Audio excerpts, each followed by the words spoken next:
అందరికీ నమస్తే.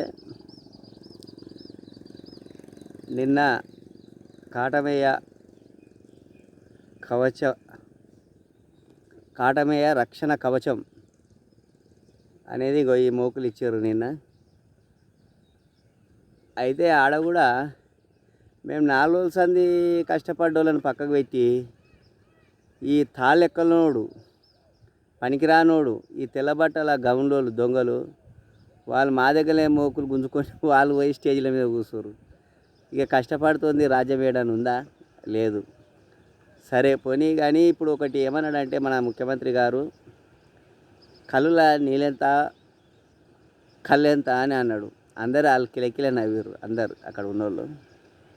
అయితే మనకు ఇది చరిత్ర చూసుకుంటే ఏముందంటే, ఇది కళ్ళు అంటే ఎల్లమ్మ, నీళ్ళంటే గంగమ్మ, తల్లి పిల్ల కలయికతోటే ఈ గౌడన్న బతుకుతాడు. అయితే ఆనాడు ఎల్లమ్మ ఏమని చెప్పిందంటే, మరి మేము 6 నెలలే ఈ కళ్ళు అవుతుంది, మళ్ళీ 6 నెలలు కాదు, మరి ఎట్లా బతకాలి అని చెప్తుంది. అంటే తాడు ఎప్పుడు 365 రోజులు ఒక కళ్ళే గీస్తే ఆ కలియుగము ఇప్పటితోటి అంతం కాదు, పుట్టేది ఉంది, పెరిగేది ఉంది. తాడి చెట్టుకు కూడా వానకాలంలో పురుడు పోసుకునేది ఉంటుంది, దానికి కూడా టైము.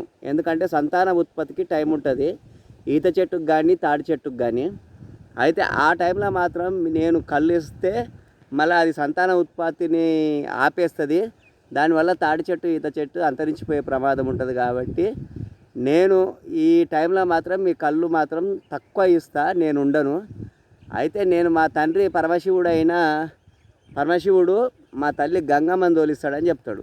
అంటే గంగమ్మ అంటే ఏనో 1000నో 100నో ఒక తాడు ఉంటుంది, అది ఏదో మురిముంత అంత కళ్ళు పడ్డా సరే మా అమ్మ వచ్చి అలా జైరవుతుంది. కాబట్టి నీకు మొకాల అది మురిముంత కళ్ళున్నా మొకాల కాడికి అన్నం ఉంటుంది అని చెప్తుంది. ఎవడు ఎల్లమ్మ దివనాడుతుంది మాకు. అయితే మేము ఇప్పుడు చేసింది కదా, ఆ దేవతలనాడే మాకు ఇచ్చిన వరం అది. అయితే మరి ఏమవుతుందంటే, మరి ఈ గంగమ్మ వస్తే మరి కళ్ళు ఎల్లమ్మని ఎవరు దావరు కదా అని ఈ గమలాయన అంటే, అప్పుడు ఏమైతే ఊరవతల జాంబవంతుడు ఉంటాడు, ఆ జాంబవంతుడు నేను తోలిస్తా అని చెప్తాడు. ఎవరికి? గమలాయనకు.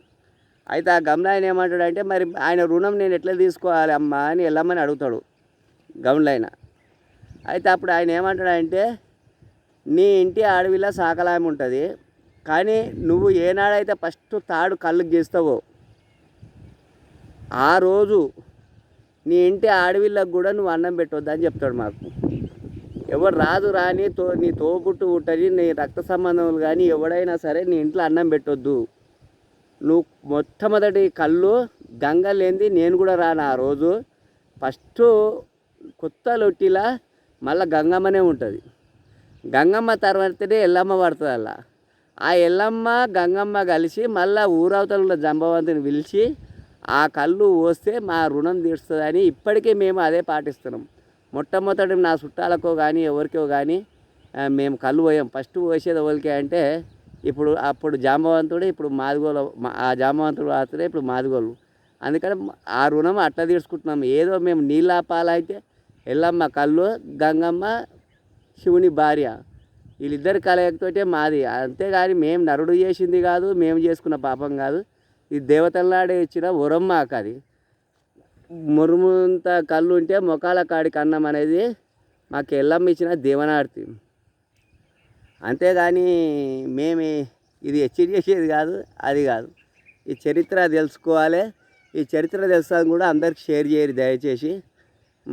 ఇది ఏదో కించపరిచే విధంగా మనని అంటుర్రు, అది కించపరిచేది కాదు. ఇది సృష్టికి కూడా తాడి చెట్టు ఎప్పుడు కళ్ళు వాడితే దాని ఇత్తనోత్పత్తి తగ్గిస్తుంది, దాని సంతాన ఉత్పత్తి తగ్గిస్తుంది. కాబట్టి దానికోసం 6 నెలలు తాడు కూడా రెస్ట్ తీసుకుంటుంది. కాకపోతే తాడెక్తోడు ఎట్లా బతకాలంటే, కొంచెం నీళ్లు పోసి కొంచెం కళ్ళుతోటి మేము బతుకుతాం. అది దాని ఉద్దేశం.